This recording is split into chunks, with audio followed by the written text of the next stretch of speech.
Mi nombre es Jai Rueda, soy el coordinador de nutrición y pues vengo a hacer la inducción sobre soporte nutricional.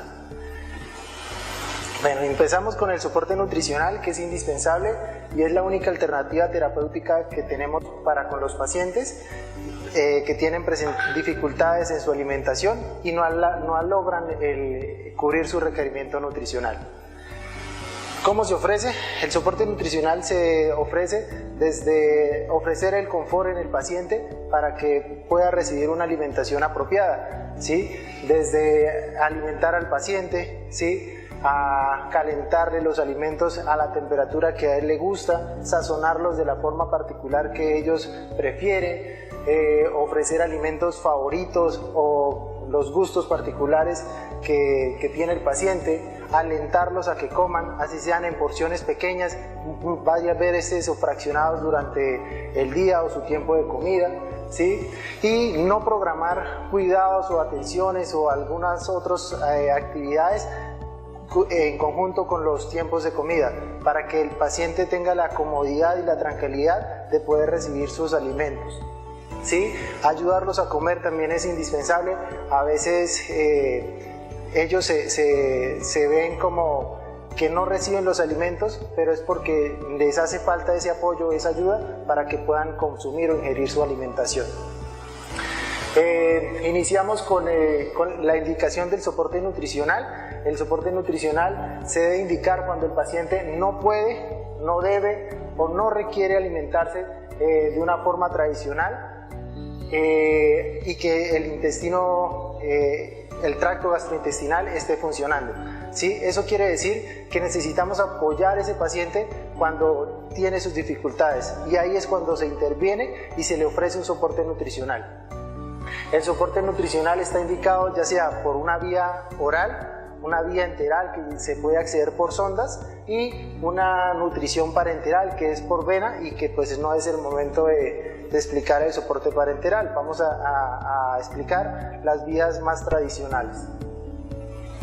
Entonces tenemos la vía oral, que está la alimentación, y ahí en ese tipo de alimentación intervienen mucho las texturas, ¿sí? En muchos adultos mayores que presentan trastornos del glutorios, vemos la dificultad o la necesidad de cambiar esas texturas, ya sea por un trastorno de glutorio o por facilitar el consumo de una dieta balanceada y completa para con los pacientes.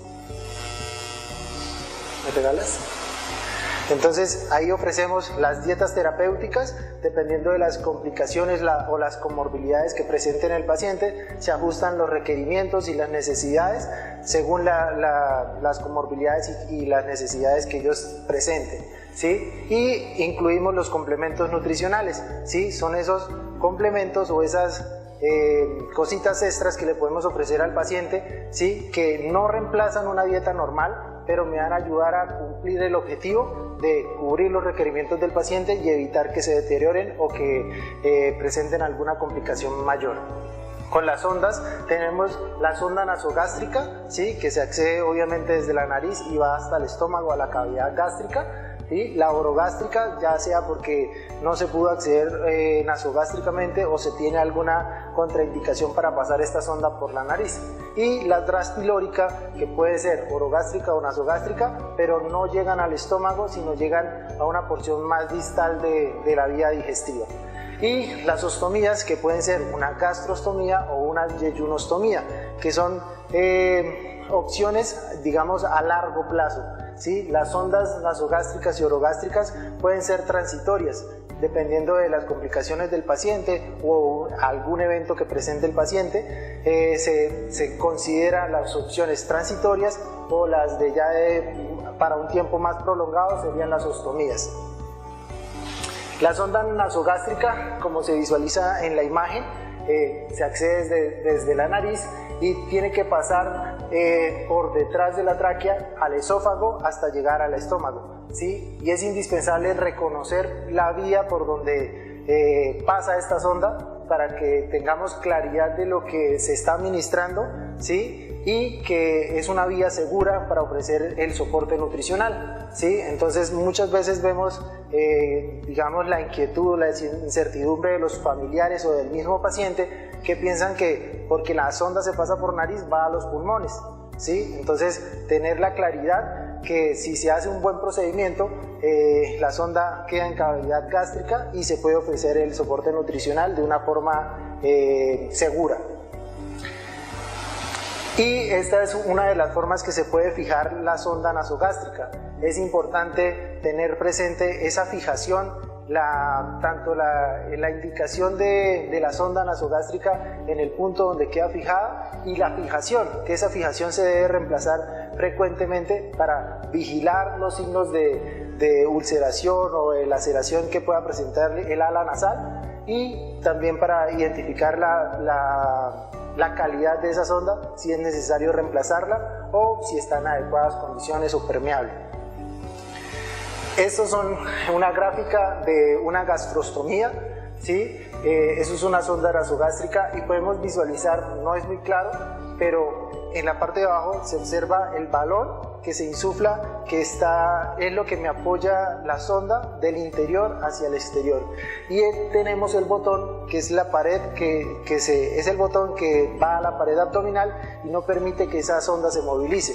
Es muy importante tener esos dos puntos claves, porque es la forma con que se asegura esa sonda al paciente, y así evitamos que se dilate la ostomía, que presente granulomas, ¿sí? O algunas complicaciones como pueden ser el rebosamiento del contenido gástrico, ¿sí? Si no se tienen presente que esas dos indicaciones tienen que estar el balón sujeto desde el interior hacia el exterior de la pared abdominal, y el botón de la pared abdominal hacia el interior.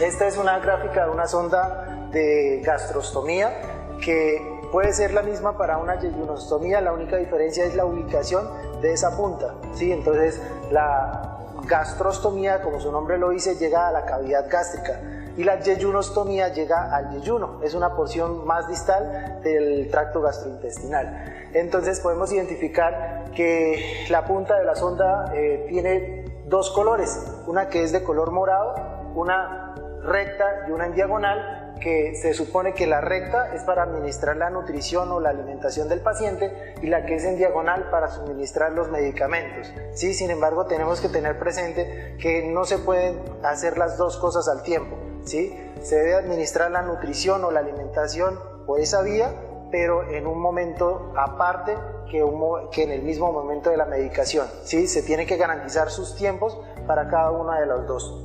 Y esta, que es de otro color y es de otra forma para acceder a ella, es con la que se va a insuflar el balón, y esa solamente la manipula el gastroenterólogo, ¿sí? Que es el que hace la colocación o la fijación de esa sonda de gastrostomía, ¿sí? Pero tenemos que tener claro y presente que ese es el acceso para insuflar el balón, ¿sí? Y que por ahí no se debe administrar nada y tampoco se debe sacar nada, ¿sí? Porque es la forma, como les mostraba en la anterior diapositiva, es la forma con que vamos a asegurar esa sonda desde el interior al exterior del paciente. Para administrar o manipular las sondas de nutrición es indispensable tener una muy buena técnica, tanto de la manipulación, de la asepsia, de lo que se está utilizando y de lo que se va a administrar para ofrecer ese soporte nutricional. Importante rotular o marcar con la fecha y hora los insumos que se están utilizando, ¿sí? Ya sea una bolsa de nutrición o el recipiente que se utiliza para administrarle la nutrición. Verificar que lo que se le está administrando al paciente sea lo que se le indicó. Revisar el etiquetado con las fechas de vencimiento, la caducidad de los productos, para garantizar que lo que se le va a administrar al paciente sea de calidad y de una forma segura. El suplemento, todos los suplementos siempre pueden llegar a sedimentarse, entonces es importante agitarlos suavemente antes de administrarlo para el paciente, para así evitar grumos o sedimentos que me puedan llegar a tapar la sonda, tanto de gastrostomía como la de nasogástrica, ¿sí? Cuando las fórmulas son en polvo, también es importante garantizar que tenga una muy buena dilución antes de pasarla, ya sea a una bolsa de nutrición o pasarla por las sondas de alimentación. También es indispensable colocar o disponer al paciente en una posición semi-Fowler o con la cabecera levantada a 45 grados. De esa forma vamos a garantizar que la alimentación repose en la cavidad gástrica, ¿sí? Si el paciente está completamente horizontal, a pesar de que la sonda esté en el estómago, estamos favoreciendo que pueda presentar un reflujo gastroesofágico y posterior a ello una broncoaspiración que puede ser de gravedad para con el paciente, ¿sí? Importante, todo procedimiento que se le realice al paciente, informarlo tanto a él como al familiar para que ellos estén confiados y acepten el manejo que se les está dando y suministrando. La fórmula nutricional nunca debe estar a una temperatura que sea diferente a la del ambiente. Si la fórmula está fría, ¿sí? Y se le administra al paciente, él puede hacer algo que puede ser sencillo como un hipo, pero ese hipo se puede exacerbar presentando reflujo, náuseas, vómito al paciente y pues sería una contraindicación, ¿sí? Tampoco se debe calentar la fórmula nutricional, porque si calentamos cualquier fórmula nutricional estamos desnaturalizando sus componentes y obviamente estamos no ofreciéndole lo que el paciente necesita. Asimismo, estas sondas no tienen la característica fisiológica que tiene el organismo de atemperizar los alimentos. Entonces, si yo como un alimento frío o caliente, la lengua o la cavidad bucal tiene la capacidad de atemperizar esos alimentos para que la mucosa gástrica o el estómago, que no tiene esa capacidad, no se vaya a quemar o a irritar por esas temperaturas inapropiadas. Entonces, esos alimentos deben de ser a temperatura ambiente.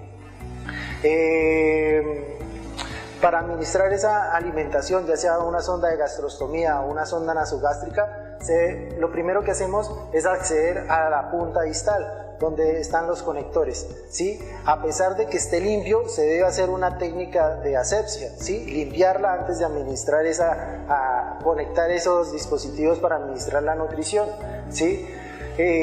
Conectar el equipo, ya sea con bolsa o directamente con jeringa para irrigar o suministrar medicamentos. Lo que se administre se tiene que administrar de una forma lenta, ¿sí?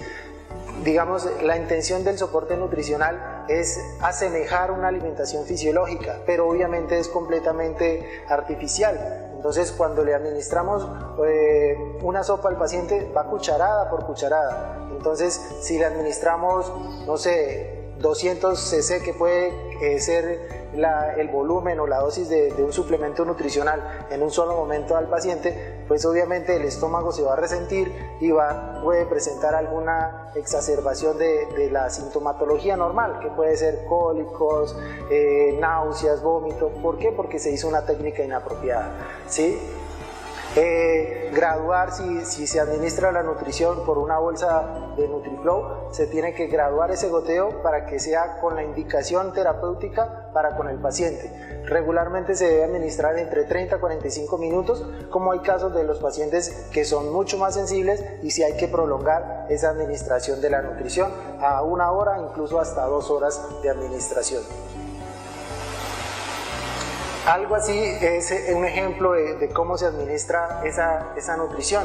Este paciente tendría una sonda nasogástrica, que la sonda tiene la punta en la cavidad gástrica, ¿sí? Y se la administra por bolos con una jeringa, ¿sí? Entonces, también tenemos que tener presente que en el trayecto de la sonda nos pueden caber entre 15 a 20 mililitros. Entonces es indispensable cada vez que se administra nutrición o medicamentos irrigar antes y después esa sonda para garantizar que sea permeable y que no vayamos a presentar alguna obstrucción.